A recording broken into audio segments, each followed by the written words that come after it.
बच्चे आज हम करेंगे class 8 chapter 10 exponents and powers. Exponents and power, अरे इसके बारे में जो है सेवंथ में भी आप लोगों ने पढ़ा था। वहाँ पॉजिटिव जो एक्सपोनेंट होते हैं उसके बारे में पढ़ा था। तो देखिए पहले थोड़ा उसको रिपीट कर लेते हैं। क्या है, जैसे मान लिया मेरे पास यहाँ लिखा हुआ है 2 ऊपर पावर 4। इसको पढ़ते कैसे हैं, 2 रेज टू दी पावर 4। वह सिंपली कहते हैं 2 की पावर 4, ऐसे भी कहते हैं। वैसे सही सेंटेंस है 2 raise to power 4, 2 raise to power 4। यहाँ पर जो हमारा ये 2 जो होता है, ये 2 ये हमारा कहलाता है बेस। बेस और ये जो ऊपर ये पावर जो लगी हुई है इसको हम कहते हैं एक्सपोनेंट।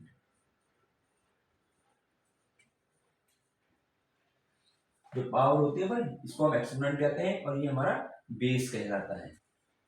ठीक है, तो जैसे अभी तक आप लोगों ने पढ़ा था कि मान लो कहीं पर लिखा हुआ है 3 रेज टू दी पावर 2, तो हम इसको 3 को 2 टाइम्स लिख देते थे। Sorry 3 raise to the power 4 है तो 2 को 3 को जो है जितनी पावर है 3 बेस को उतनी टाइम्स लिखना है। 3 इस तरीके से, ठीक है। जैसे मान लिया कहीं लिखा हुआ है 10 raise to the power 3, 10 raise to the power 3, तो यहाँ क्या करेंगे 10 को 3 टाइम्स लिखेंगे। 10 को लिखेंगे 3 टाइम्स, 1 2 एंड 3, और इसकी मल्टीप्लाई करके हमारा आंसर आ जाता है। ठीक है, यहाँ पर अब जो हम करेंगे, देखिए अभी तक तो हमने ये 7th क्लास में तो ये हमने पढ़ा ही हुआ है ना, जो अभी बताया। अब यहाँ पर जो है एक्सपोनेंट यदि हमारा नेगेटिव हो तो क्या करा जाएगा।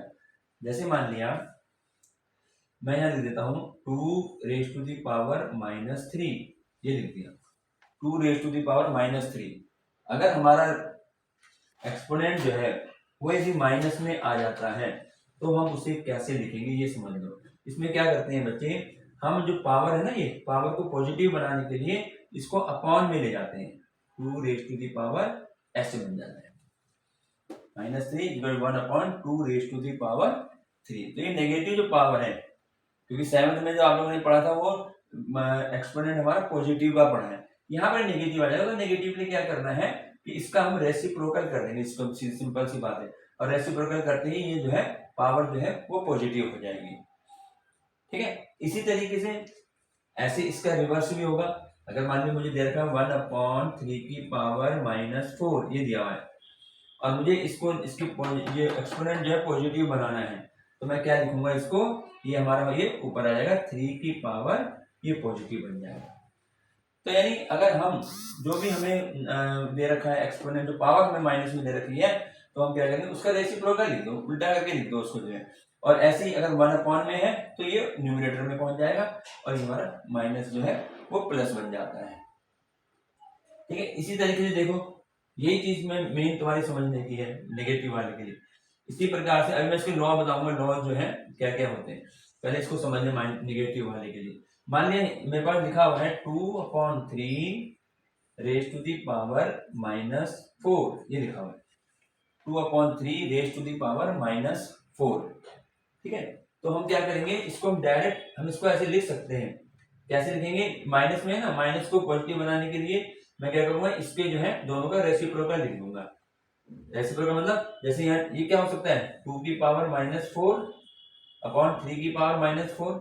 ये तो पढ़ा ही होगा ना कि a/b की पावर यदि m है तो क्या हो जाएगा a की पावर m/b की पावर m, ये हो जाता है ना। ये इस तरीके से दोनों की पावर हो गई। अब इसकी पावर अब देखो ये ऐसा बन गया। अब मैं इसकी जो एक्सपोनेंट है इसको पॉजिटिव बनाना है, तो ये क्या लिखूंगा 1/2 की पावर 4, ये पॉजिटिव बन गया। ठीक है, और ये अपॉन जो इसका लगा ये अपॉन लगा दिया। अब इसको भी ऐसे चेंज करूंगा तो ये बन जाएगा 1/3 की पावर 4। ठीक है, नेगेटिव में था ना तो हमने इसको पॉजिटिव बना दिया। अब इसको और सिंपली तरीके से लिखें, क्या लिखेंगे भाई, ऊपर जो है 1/2 की पावर 4 इंटू, जब मैं इंटू में इसको मैं इंटू में बदल रहा हूँ, डिवाइड में है ना ये इसकी डिवाइड में इंटू में बदलूंगा तो क्या होता है ये हमारा जो है रेसिप्रोकल हो जाता है। तो इन दोनों को मल्टीप्लाई करूंगा तो आएगा 3 की पावर 4 अपॉन टू की पावर 4। अब इसमें एक्सपोनेंट सेम है तो 3/2 रेज टू दी पावर 4 ऐसे कर देते हैं। तो कहने का मतलब क्या है, इस पूरे को समझाने का मतलब क्या है कि यहाँ पर हमारे पास था 2/3 की पावर -4 और जब हमने इसको सॉल्व करा तो इसका माइनस पॉजिटिव कैसे बन गया 3/2 की पावर 4, यानी जो भी नंबर हमें दिया हुआ है उसका रेसिप्रोकल कर देंगे। अब जैसे इसी के अनुसार अगर मान लो कहीं पर दे रखा है 9/2 रेज टू दी पावर -4 ये दे रखा है, तो मैं इसको लिख सकता हूँ 2/9 रेज टू दी पावर 3+4 बन गया। ठीक है, इस तरीके से। तो ये नेगेटिव में हम कैसे उसको पॉजिटिव बनाएंगे एक्सपोनेंट को, वो यहाँ तो मैं बता दिया है। अब देखें जो आप लोग पहले पढ़ चुके हो, अब उस पर थोड़ा करते हैं काम जो हम लोगों ने पहले पढ़ा हुआ है 7th क्लास में। देखिए क्या है, सबसे पहले जो वह है जब हम बात करते हैं, देखें मान लिया मेरे पास 2 की पावर 3 इंटू 2 की पावर 4, ये 2 की पावर 3 इंटू 2 की पावर 4, यहाँ पर बेस क्या है 2, एक्सपोनेंट इसका 3 है इसका 4 है, यानी बेस यहाँ पर हमारा सेम होना चाहिए, बेस सेम होगा। तो अब यदि मैं इसको सॉल्व करता हूं तो बच्चे इसको ऐसे करूंगा, 2 को 3 टाइम्स लिख दूंगा, 2 को 3 टाइम्स लिख दिया, ऐसे यहाँ पर 2 को मैं 4 टाइम्स लिख दूंगा। ठीक है, तो यहां पर हमारे पास ये 2 अब कितने हो गए 1 2 3 4 5 6 7, यानी पूरा जो हो गया 2 की पावर 7 हो गया। इसका मतलब है कि यदि 2 की पावर 3 और 2 की पावर 4 मल्टीप्लाई हो रही है, बेस सेम है, तो पावर क्या हो जाती है दोनों की, एक्सपोनेंट क्या हो जाते हैं प्लस हो जाते हैं। ठीक है, तो मैं यहां समझाता रहूंगा, यहाँ पे इसके लॉज ऑफ एक्सपोनेंट लिख देता हूं, लॉज ऑफ एक्सपोनेंट्स। अब इसके लॉज क्या क्या आएंगे वो यहां लिखते रहेंगे। पहला देखिए हमने पहले में हमने क्या देखा कि अगर बेस इक्वल है तो जो एक्सपोनेंट है वो प्लस हो जाते हैं। ठीक है ना, कोई भी नंबर होगा उसको प्लस कर दिया जाएगा। कहीं पर मान लिया दे रखा है 3 की पावर 4 इंटू 3 की पावर 2 ऐसे दे रखा है, तो हम सीधा इसको लिख सकते हैं 3 की पावर 4 + 2, तो 3 की पावर 6, ये आंसर आ जाएगा इसका जो है। फिर वो अलग है कि 3 को 6 टाइम लिख के मल्टीप्लाई जो भी होगा, लेकिन यहाँ पर जो ये ध्यान रखना बेस इक्वल होना चाहिए। तो इसके अनुसार हमारा पहला लॉस क्या हो गया कि अगर a की पावर m है और a की ही पावर n है, ठीक है, तो ये हमारा जो हो जाएगा a की पावर m + n हो जाएगा, यानी बेस जो हमारा दोनों में सेम है वो एक जगह आ जाएगा और जो एक्सपोनेंट है वो प्लस हो जाएगा। वो मैंने एग्जांपल तुम्हें यहाँ बता दिया है। यहाँ पर ये हमारा क्या इंटीजर है, लेकिन ये नॉन जीरो होना चाहिए, यानी हमारे पास ये जो है जीरो नहीं होना चाहिए। मैं ये नहीं कहूँगा 0 की पावर 2, नहीं, ये नॉन जीरो होना चाहिए, यानी कोई ना कोई नंबर होना ही चाहिए। लेकिन जो हमारी ये भी इंटीजर है, ये हमारे जो है कुछ भी हो सकते हैं, जीरो भी हो सकता है, माइनस भी हो सकते हैं, प्लस भी हो सकते हैं, m और n जो है, लेकिन बेस जो होगा वो हमारा नॉन जीरो रहेगा। ठीक है, तो पहला लॉज ये हो गया। अब हम आते हैं सेकंड लॉ में, तो आप लोगों ने 7 में पढ़ा हुआ है ये, लेकिन एक बार यहाँ उसका रिवाइज हो जाएगा तो और इजी हो जाएगी, बहुत इजी एक्सरसाइज है। इसी प्रकार से दूसरे लॉ में देखो क्या है, मान लिया मेरे पास है 2 की पावर 4, ठीक है, और डिवाइडेड बाई 2 की पावर 3, ये मान लिया, या इसको हम थोड़ा और बड़ा नंबर ले लेते हैं यहाँ पर 2 की पावर, मैं 2 की पावर यहाँ 5 कर देता हूँ, डिवाइडेड बाई 2 की पावर 3। सबसे पहली बात तो ये समझें कि इस डिवाइडेड को हम ऐसे भी लिख सकते हैं, ऐसे, ठीक है ना, 2 की पावर 5 डिवाइड को डिवाइड में ऐसे लिख सकते हैं। अब देखो यदि मैं अब इसको सॉल्व करता हूं, 2 की पावर 5 है, यानी 2 को मैं 5 टाइम्स लिखूंगा, 3 4 5, ठीक, और नीचे डिवाइड में 2 को मैं 3 टाइम्स लिखूंगा। ठीक है बच्चे, तो अब मैं इसको कैंसिल कर सकता हूँ, 2 से 2 कैंसिल हो गया, भाई 2 1 जा 2 1 आता है ना, 2 से 2 कैंसिल, 2 से ये कैंसिल, 2 से ये कैंसिल, ऊपर कितना बचा हमारे पास 2 × 2 बचा, और अगर मैं इसको एक्सपोनेंट की फॉर्म में लिखूंगा तो 2 की पावर 2 बच गया। अभी 2 की पावर 2 कैसे बचा? हमारे पास 2 की पावर 5 डिवाइडेड बाई 2 की पावर 3 था, तो यानी यहाँ पर बच गया। बेस तो सेम है ना, बेस सेम होना चाहिए।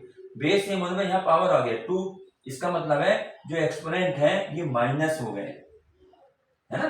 अगर जैसे मैंने यहाँ 2 की पावर ऊपर 5 था तो 5 माइनस 3, ये हो गया 2 की पावर 2, तो ये तो आया 2 की पावर 2। तो इट मीन्स अगर हम डिवाइड कर रहे हैं तो डिवाइड में जो है हमारे एक्सपोनेंट जो है वो माइनस होते हैं। ये हमारा नंबर 2 आ गया। एक्सपोनेंट लॉ जो है क्या आया, a power m divided by a की पावर n। ये डिवाइडेड ऐसे बना लो चाहे इस तरह से बना लो, a की पावर m अपॉन a की power n is equal to a की पावर m माइनस n। ठीक है, ये इस तरीके से हमारा ये चलेगा। ठीक है, अब आगे चलते हैं। अब देखें ये हमारे 2 लॉस तो ये हो गए, और देखो अब देखें अगर मुझे कहीं पर दे रखा है 3 की पावर 4 की पावर 2 ऐसे दे रखा है, पावर के ऊपर पावर, एक्सपोनेंट के ऊपर exponent, 3 raise to the power 4 raise to power 2 ऐसे दे रखा है।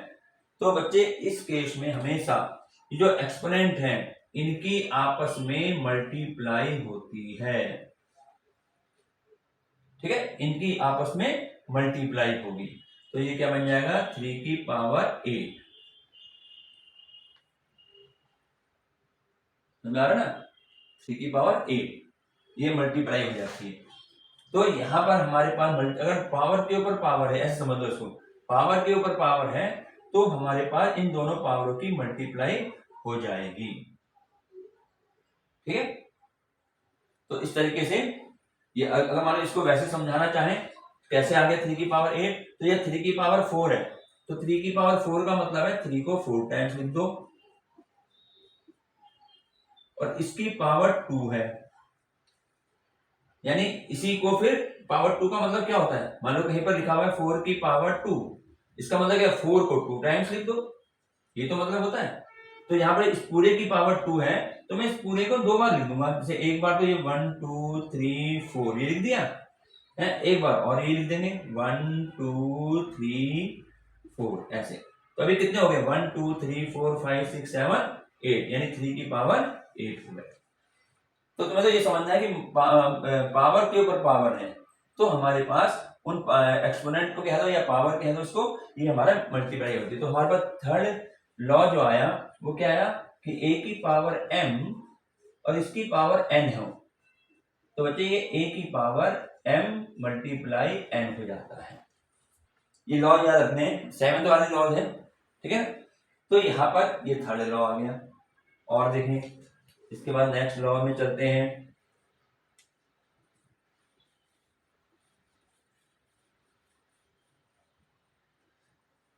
अभी तक तो हमारे बेस हमने जो दिखाए बेस हमारे इक्वल है। अगर हमारे पास बेस इक्वल ना हो, ठीक है, तो हम क्या करेंगे, जैसे मान लिया हमारे पास 3 की पावर 2 इंटू 5 की पावर 2 ऐसे है।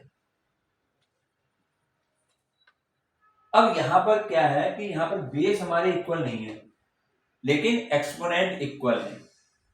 तो अगर हमारे एक्सपोनेंट इक्वल, अभी तक तो क्या थे, बेस इक्वल थे, एक्सपोनेंट डिफरेंट थे। अब यहां पर इसका उल्टा हो गया कि बेस तो डिफरेंट है लेकिन एक्सपोनेंट इक्वल है। ठीक है, तो हम इसको क्या करते हैं बच्चे, हम इसको जो है इसका तरीका ये है कि जो बेस है ना इनकी मल्टीप्लाई का साइन मल्टीप्लाई लिख दो। ठीक है, और इसके ऊपर जो पावर है जो एक्सपोनेंट है वो एक जगह आ जाएगा। जैसे जब बेस इक्वल होता था बेस एक जगह आ गया था, जैसे इसमें बेस में इक्वल ना बेस एक जगह आ गया। ठीक है, तो ऐसे ही यहाँ पर क्या होगा, जो हमारा बेस है वो तो अलग अलग रहेगा लेकिन जो एक्सपोनेंट है वो एक जगह आ जाएगा।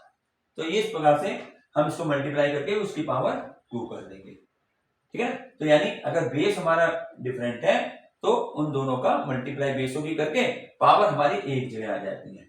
तो इसके अनुसार हमारा फोर्थ लॉ जो बन गया, फोर्थ लॉ हमारा क्या बना कि एक a की पावर m इंटू बी की पावर एम, यहाँ पे बेस अलग अलग है, ए और बी, ये बेस है ना, लेकिन एक्सपोनेंट इक्वल है, तो ये इक्वल हो जाएगा ए बी की पावर एम।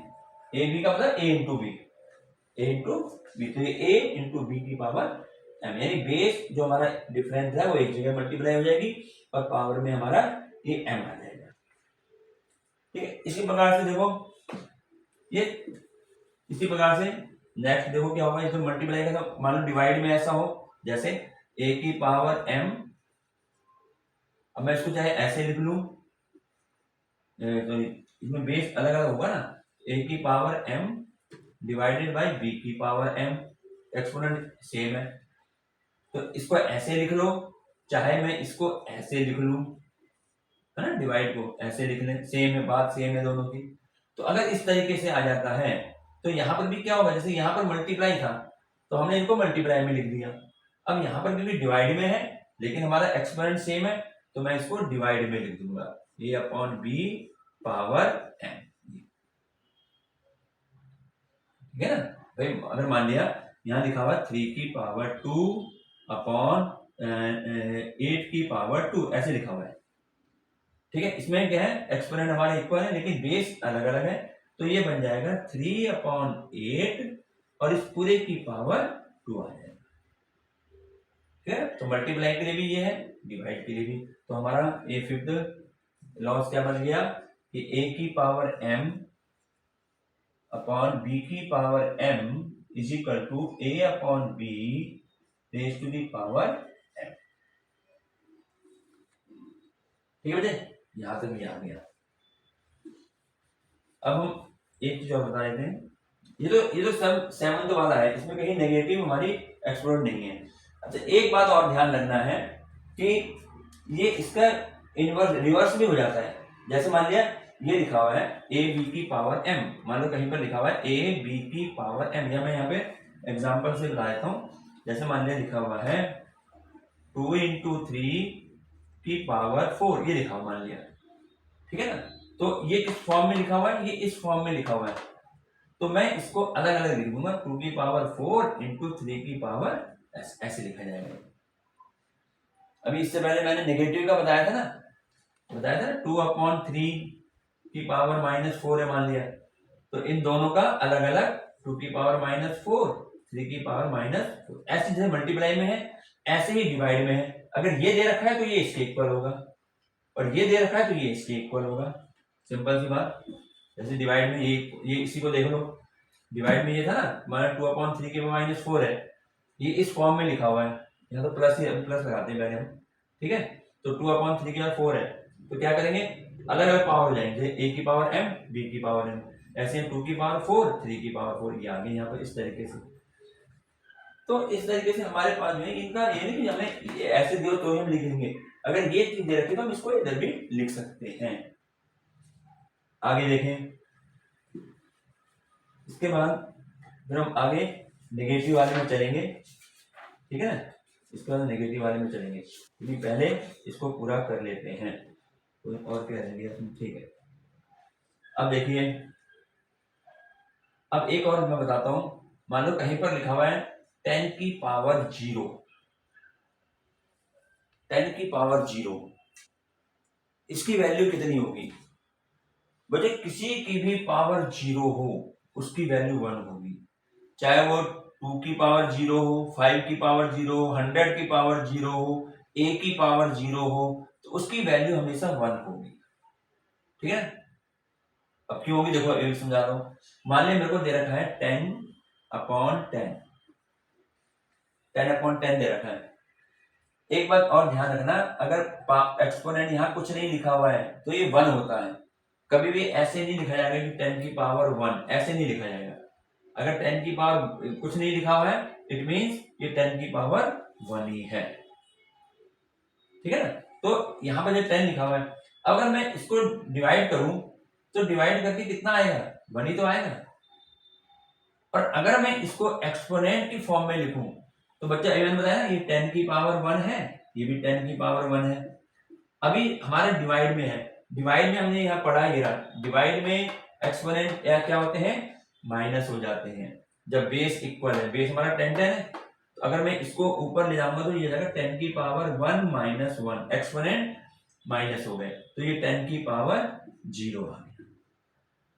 तो 10 की पावर 0 जो है कब आया, जब 10/10 था, 10/10 था ना, और 10/10 को मैं डिवाइड करूंगा तो 1 आता है, इसलिए किसी की भी पावर 0 होगी उसकी वैल्यू 1 आएगी।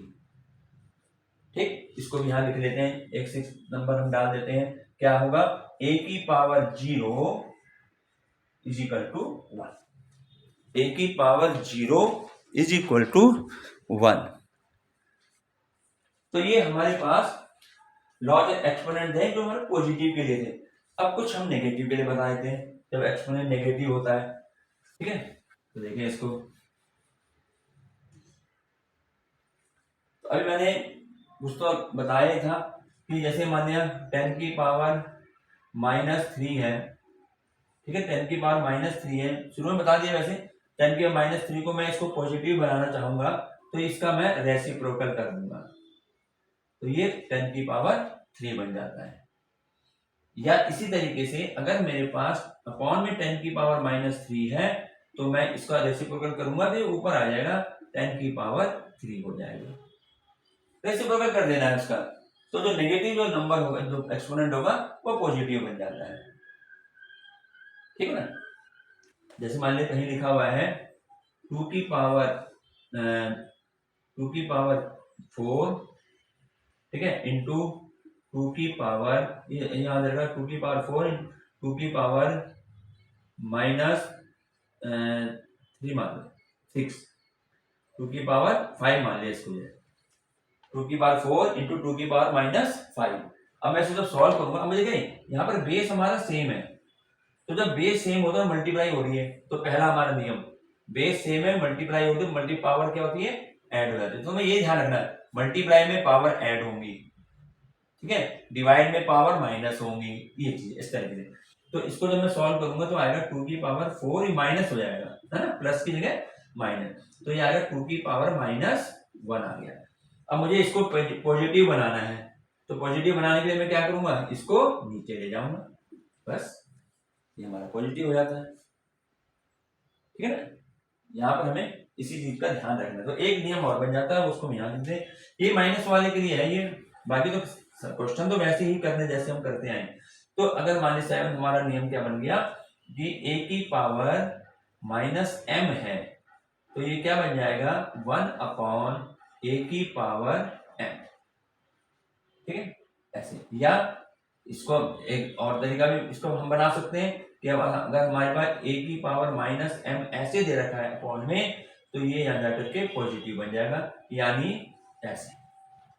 ठीक है, ये हमारा पॉजिटिव बन जाता है। तो ये नेगेटिव से पॉजिटिव बनाना है, ठीक, कि हम किस तरीके से उसको पॉजिटिव बना सकते हैं।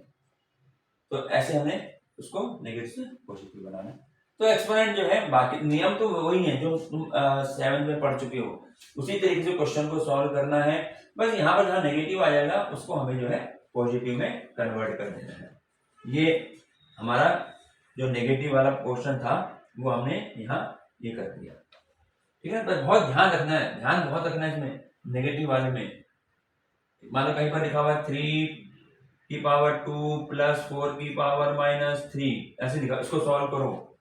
तो सबसे पहला काम हमारा क्या होता है, जो एक्सपोनेंट नेगेटिव है उसको पॉजिटिव बनाना है। तो 3 की पावर 2 प्लस, इसको क्या हो जाएगा, ये 1/4 की पावर 3, ये वाला नियम लग गया ना, ये वाला 7वां नियम, इसके अनुसार ये पॉजिटिव बन गया। फिर बाकी आगे सॉल्व करेंगे, 3 को 2 टाइम्स लिख दिया, 4 को 3 टाइम्स मल्टीप्लाई कर दिया, तो आगे सॉल्व जैसे भी करा जाएगा, लेकिन यहाँ नेगेटिव को पॉजिटिव बनाना है। तो ये तो हमारे पास हो गया, ये अभी लॉग में मिटा देता हूँ। ठीक है ना, ये लॉज हमने मिटा दिया पूरे, ये तुम्हें पता लग गया क्या क्या लॉज है, अभी कोशिश तो पूरा करा दिया।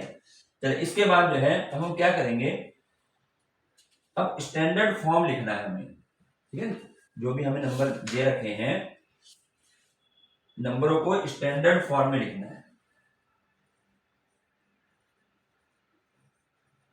स्टैंडर्ड फॉर्म, अब ये समझ लो, एक एक्सरसाइज के लिए स्टैंडर्ड फॉर्म, कोई भी नंबर हमें दिया हुआ है, हमें उसको स्टैंडर्ड फॉर्म में लिखना। स्टैंडर्ड फॉर्म क्या होता है? देखिए मान लिया मेरे पास लिखा हुआ है यहाँ पर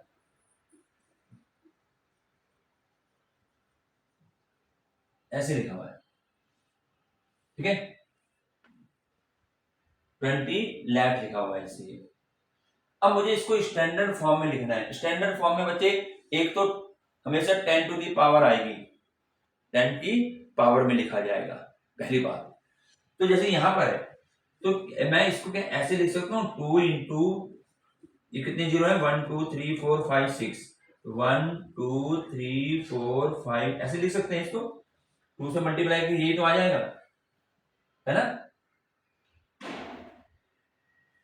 ठीक है, तो ये हमारे पास हो गया। इसको मैं 2 4 6 है, तो यहाँ इसको मल्टीप्लाई करेंगे, 2 10 2 जा 20, 2 4, हाँ ठीक, ऐसे लिख दिया इसको। अब हम क्या कर सकते हैं इसको बच्चे, इसको हम लिखते हैं 2 इंटू, यहाँ पर 10 की पावर कितनी जीरो आ रही है यहाँ, 1 2 3 4 5 6, तो मैं इसको 10 की पावर 6। ये हमारा स्टैंडर्ड फॉर्म हो गया, बात समझ आई?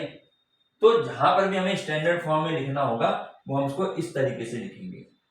और देखो मान लो कहीं पर लिखा हुआ है 1 2 3 1 2 3 4 5 ऐसे लिखा हुआ है, ठीक है, इस तरह से हमें लिखना है।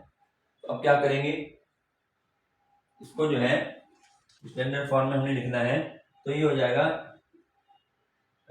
1 2 3 इंटू 10 की 10, इसको ऐसे डायरेक्ट लिख दें, 10 की पावर कितना, 1 2 3 4 5, इसको डायरेक्ट में 10 की पावर 5 लिख दिया, 10 की पावर 5, ठीक है। अब यहाँ पर बच्चे एक काम करा जाता है, यहाँ पे ध्यान रखना, इसका काम कैसे करा जाएगा कि ये स्टैंडर्ड फॉर्म अभी हुआ नहीं। स्टैंडर्ड फॉर्म में एक तो 10 की पावर आनी चाहिए, और दूसरी क्या बात आनी चाहिए, दूसरी बात आनी चाहिए कि पॉइंट जहां भी आएगा, पॉइंट अगर यहाँ पे पॉइंट नहीं लगा अभी, तो पॉइंट से पहले एक डिजिट होनी चाहिए। जैसे हमने 2 को किया था ना, तो 2 के अंदर कोई नंबर था ही नहीं, 0 0 थी, तो मैं चाहे इसको यहाँ पॉइंट लगा दूं, इससे कोई फर्क नहीं पड़ेगा, इसलिए हमने यहाँ पॉइंट नहीं लगाया। लेकिन अगर ऐसा कोई नंबर साथ में हो तो हम क्या करेंगे, पॉइंट जो है, पॉइंट वो ऐसे आएगा 1.23,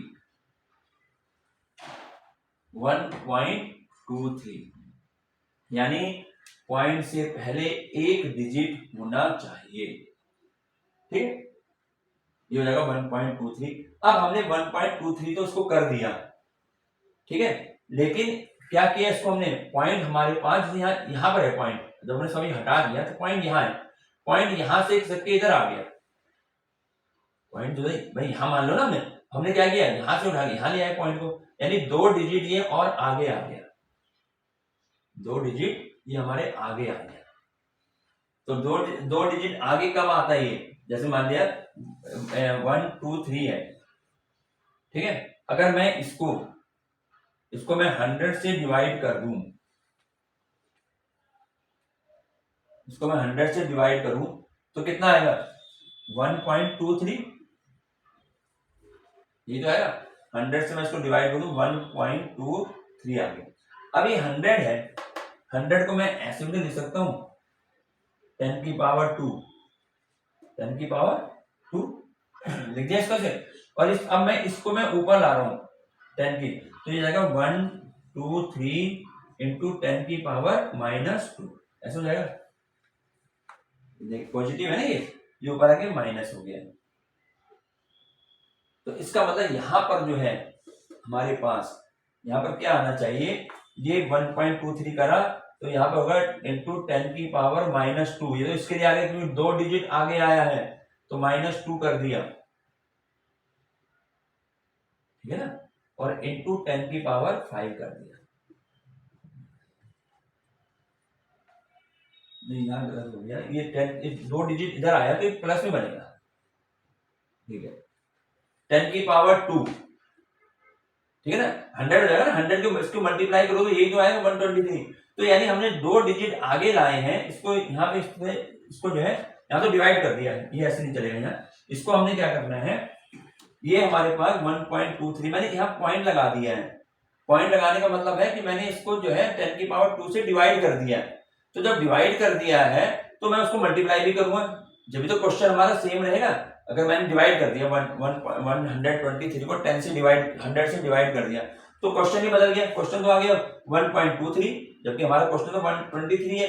तो ऐसे में क्या करते हैं, जितने से डिवाइड करा उतने से मल्टीप्लाई कर दो। तो सिंपल सी बात है, यहाँ में इसको जो है मैंने 1.23 करा, 2 डिजिट ये आगे आया है पॉइंट, तो ये हमारे 10 की पावर 2 यानी 10 के ऊपर पावर उतनी लगाओ जितनी डिजिट ये पॉइंट जो है खिसका है, राइट में या लेफ्ट में, ये देखना पड़ेगा तुम्हें। ठीक है, ये यहाँ पर कहाँ पे खिसका है, ये अगर वैसे खड़े हैं तो लेफ्ट की तरफ आया पॉइंट, है ना।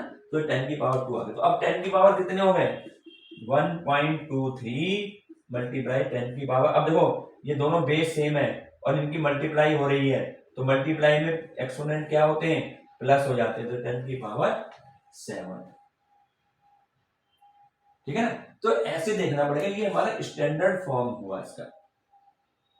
डिजिट पॉइंट से पहले एक डिजिट होना चाहिए, 10 की पावर होना चाहिए। अगर यहाँ पर कोई भी नंबर अगर यहाँ है तो अगर वो नंबर कितने पॉइंट, अब जैसे यहाँ पर 1 2 3 है तो यही तो मानेंगे पॉइंट 3 के बाद है, क्योंकि 3 के बाद तो पॉइंट लगेगा नहीं, कोई नंबर नहीं है। तो यहाँ मान करके चलते हैं तो पॉइंट 2 डिजिट आगे आ गया, तो 2 डिजिट आगे आने पर 10 की पावर 2 हो जाएगा। ठीक है, और देखो अगर मान लिया कोई छोटी संख्या दे रखी जैसे 0.00003 ये दे दिया और छोटी संख्या पॉइंट के बाद 000, तो क्या करेंगे इसमें। अब यहां पर देखें, यहां पर हमने क्या करना है, मैंने यहां अगर मैं पॉइंट हटाता हूं, समझ लो पॉइंट हटाया तो 1 के आगे 0 पॉइंट के बाद कितने डिजिट है, 1 2 3 4 5 ये लगा दिया। ठीक है, तो इसका मतलब क्या हुआ, ये तो ये रह गया,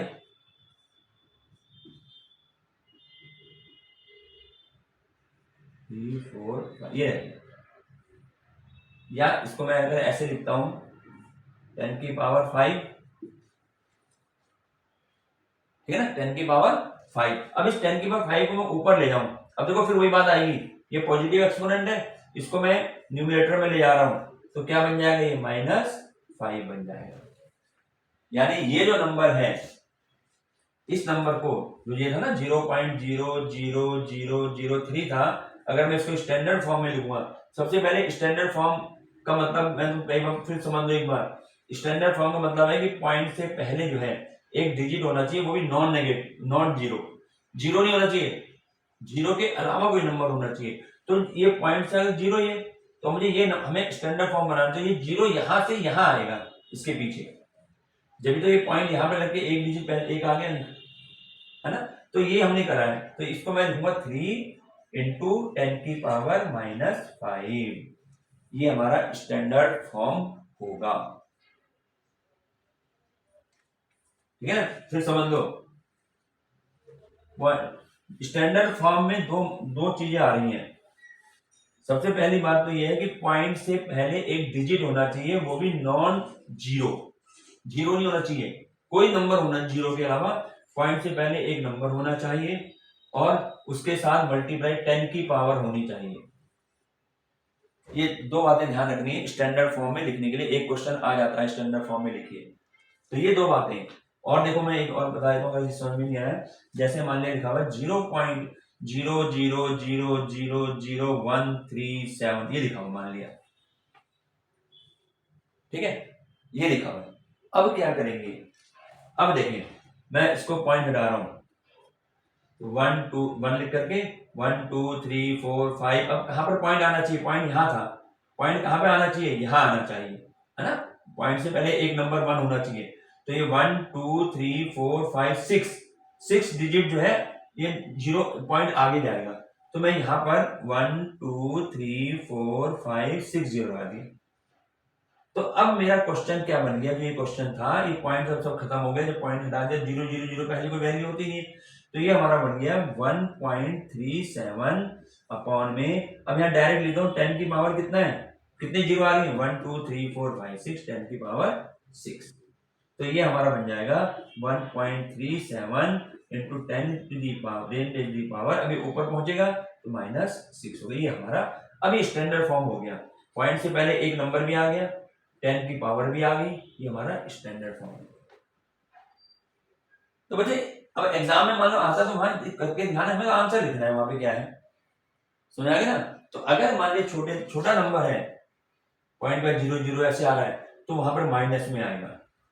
और अगर पॉइंट बड़ा नंबर है कोई जैसे 2 3 4 मान लीजिए लिखा हुआ है, इसको स्टैंडर्ड फॉर्म बनाओ तो हम क्या करेंगे, यहाँ पे पॉइंट कहीं नहीं लगा हो तो यहाँ पर है पॉइंट, ये समझते हैं पॉइंट यहाँ है तो पॉइंट यहाँ से इधर आएगा, इधर जब इधर 2 पॉइंट बनेगा तो ये बन जाएगा 2.34 इंटू 10 टू दी पावर कितने डिजिट आगे आया है, ये 2 डिजिट आया तो 10 की पावर 2 कर दो,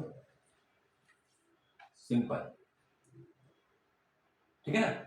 और जैसे 0.003 है, चलो इसको बनाएं तो क्या करेंगे, पॉइंट यहां से हट करके यहां आना चाहिए, यहाँ पर कितने डिजिट आया 1 2 3, तो हम इसको मैं कैसे डायरेक्ट लिख रहा हूँ 3 इंटू 10 की पावर -3, जब नंबर छोटा है तो माइनस में आएगा।